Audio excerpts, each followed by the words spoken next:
আমাদের বিএনপি আপনারা জানেন, আমরা খুব ঘোষিত শহীদ প্রেসিডেন্ট জিয়া রহমানের তৈরি করা দল, এবং আমাদের দলের মূল বিষয়টা হচ্ছে একটা লিবারেল ডেমোক্রেটিক পার্টি। কারণ আপনাদের বেতন 8,000 টাকা এবং তারপরেও সেটা 7 মাস ধরে পাচ্ছেন না। অক্ষর জ্ঞান আমার মা আমাকে দিতে শুরু করেছেন, তখন আপনার সরেও সরেয়া ক খ, সেই সঙ্গে কিন্তু আলেফ বে তে সে সেটাও আমাদেরকে শিখেছে। এবং এইভাবেই কিন্তু আমরা যারা ইসলাম ধর্মে বিশ্বাস করি, আমাদের শৈশব কাল থেকেই আমরা কিন্তু ওই আমাদের যে কৃষ্টি, আমাদের যে শিক্ষা, সেটা আমাদের পরিবার থেকেই তৈরি হয়। এবং পরিবার থেকে তৈরি হয় বলেই আমাদের ধর্ম ইসলাম আমাদের যে শিক্ষা দেয়, সেই শিক্ষাগুলো আমাদের আপনার মরণে, অর্থাৎ আপনাদের মনস্তাত্ত্বিক বিষয়ে সেটা চলে আসে। কেন মানুষ এত চুরি করে, এত দুর্নীতি করে, আমার সম্পদকে বিদেশে পাচার করে দেয়? সেই আগ্রহটা কোথায় যায় যখন সে একটা ভালো মানুষ তৈরি করতে চায়? আমাদের বিএনপি আপনারা জানেন, আমরা খুব ঘোষিত শহীদ প্রেসিডেন্ট জিয়া রহমানের তৈরি করা দল, এবং আমাদের দলের মূল বিষয়টা হচ্ছে একটা লিবারেল ডেমোক্রেটিক পার্টি। আমরা হচ্ছে একটা উদারপন্থী গণতান্ত্রিক দল। আমরা বিশ্বাস করি গণতন্ত্র যদি একটা দেশে থাকে, তাহলে সকল শ্রেণী, সকল ধর্মের, সকল বর্ণের মানুষের অধিকারটাকে প্রতিষ্ঠিত করা যায়। আর যদি সেটা না থাকে, তাহলে কারোরই অধিকার প্রতিষ্ঠিত করা যায় না। আমরা 15-16 বছর ধরে দেখেছি যে ফ্যাসিস্ট হাসিনা কি করে এইভাবে প্রতিটি মানুষের অধিকারকে কেড়ে নিয়েছে, ভোটের অধিকার কেড়ে নিয়েছে, আমার ধর্ম পালনের অধিকার পর্যন্ত কেড়ে নিয়েছে। আপনাদের নিশ্চয়ই সকলের মনে থাকবে, খুতবা কি হবে তাও কাগজে লিখে পাঠাতো, ঠিক না? এখন এই যদি অবস্থা হয়, তারপরে আবার দাবি করে যে তারা ইসলামের পক্ষে কাজ করেছে, আরো দুঃখ হয় তখন যখন দেখি আমাদের দেশেরই কিছু আলেম উলেমারা তার সঙ্গে মিটিং করে তাকে কওমি মাতা, কওমি জননী তাকে আপনার উপাধি দিচ্ছে। এগুলো আমার কাছে প্রশ্ন, এগুলো আমার কোশ্চেন। আমি আশা করি যে আমি হয়তো এই প্রশ্নগুলোর উত্তর ঠিকভাবে পাবো, এটা আশা করি। যাই হোক, আমি এখন কাজের কথায় আসি। আপনারা এই 15-16 বছর দেখেছেন কিভাবে একটা ফ্যাসিস্ট শক্তি বাংলাদেশের সমস্ত প্রতিষ্ঠানগুলোকে নষ্ট করে দিয়েছে। সবখানে সে তার নিজের লোক, তার দলের লোক, তার নিজের লোককে বসানোর চেষ্টা করেছে। এই বসানোর চেষ্টা করতে গিয়ে আপনার গোটা প্রতিষ্ঠানগুলোকে ধ্বংস করে ফেলেছে। আজকে ইসলামিক ফাউন্ডেশন তো একটা প্রতিষ্ঠান, সবচেয়ে মর্যাদাশীল ঐতিহ্যবাহী একটা প্রতিষ্ঠান। তো সেখানে যদি আপনার দলীয় লোককে বসানো হয়, পার্টিজান লোককে বসানো হয়, যারা বাইরে ইসলামের কথা বলবে কিন্তু মুখে ইসলাম বিশ্বাসই করে না, তাহলে তো সেটা সঠিকভাবে চলবে না, তাই না? আপনি আমাকে বলেন, কোন দেশে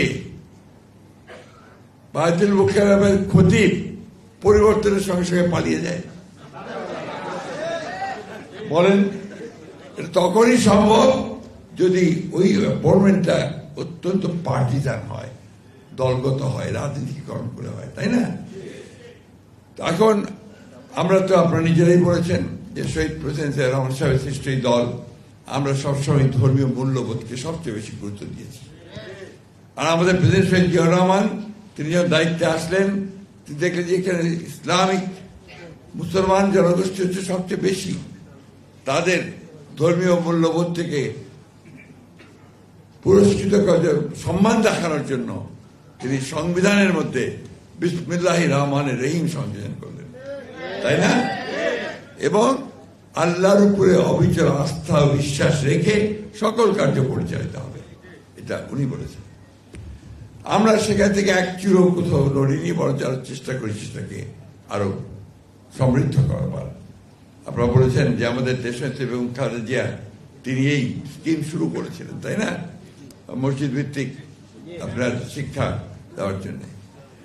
তো এটা যা শুনলাম এটা আসলে অমানবিক, কারণ আপনাদের বেতন 8,000 টাকা এবং তারপরে সেটা 7 মাস ধরে পাচ্ছেন না, তারপরে আবার নামটাও দিয়েছে কেয়ারটেকার। এটা ঠিক হয়নি। যারা সেদিন আপনার সিদ্ধান্ত নিয়েছিলেন একেবারেই অবিবেচকের মতো সিদ্ধান্ত নিয়েছিলেন। আমাদের মৌলানা সাহেব, নেতা সাহেব তিনি আজকে সকলের সামনে বলেছেন ইনশাআল্লাহ খুব শিগগিরই এটা পরিবর্তন হবে। আমি আশা করি যে আমরা সেই দিকে যেন আমি কথা খুব সংক্ষেপে বলবো। হচ্ছে যে এখন আমরা জানি যে একটা 15-16 বছরের একটা ভয়াবহ দানবীয় একটা শাসন, সেখান থেকে বেরিয়ে এসে আমরা অনেক ত্যাগের বিনিময়ে আপনাদের আলেম ওলামা অনেকে মারা গেছেন, জেল খেটেছেন, ফাঁসি হয়েছে, জঙ্গি চিহ্নিত করে বছরের পর বছর জেলে থাকতে হয়েছে।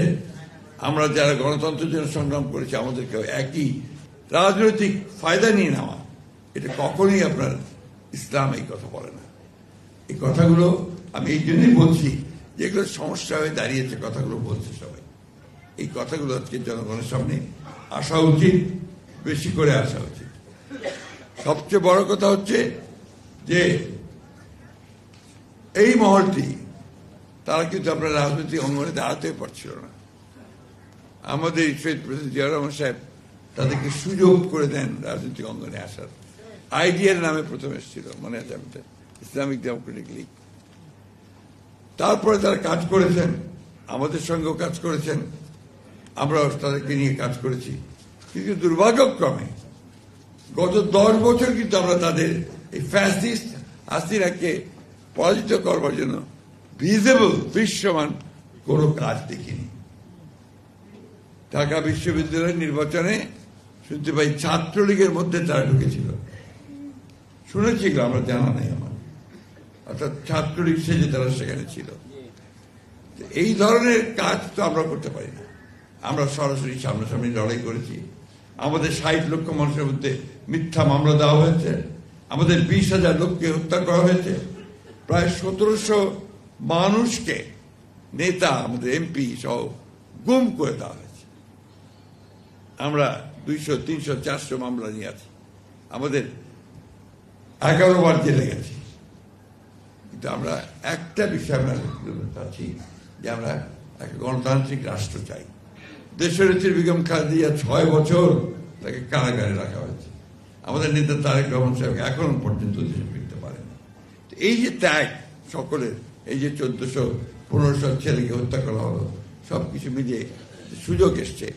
আসুন আমরা সবাই মিলে অন্তত এই জায়গাতে আমরা ঐক্যবদ্ধ হই যে একটা সুন্দর সুষ্ঠু নির্বাচন সকলের অংশগ্রহণের মধ্য দিয়ে গ্রহণযোগ্য একটা নির্বাচন করে আমরা একটা গণতান্ত্রিক সরকার, গণতান্ত্রিক পার্লামেন্ট গঠন করি, যার মধ্য দিয়ে আমরা আমাদের সমস্ত সমস্যাগুলোকে তুলে ধরতে পারবো। পার্লামেন্টে আলাপ হবে, সেই পার্লামেন্টে ডিসিশন হবে এবং সেটাই হবে জনগণের সিদ্ধান্ত। আমি সবশেষে আপনাদের সঙ্গে একাত্মতা ঘোষণা করছি এবং আশা করছি যে আগামী দিনগুলোতে আপনাদেরকে এগুলো নিয়ে আর এই আন্দোলন করতে হবে না বা দিন দরবার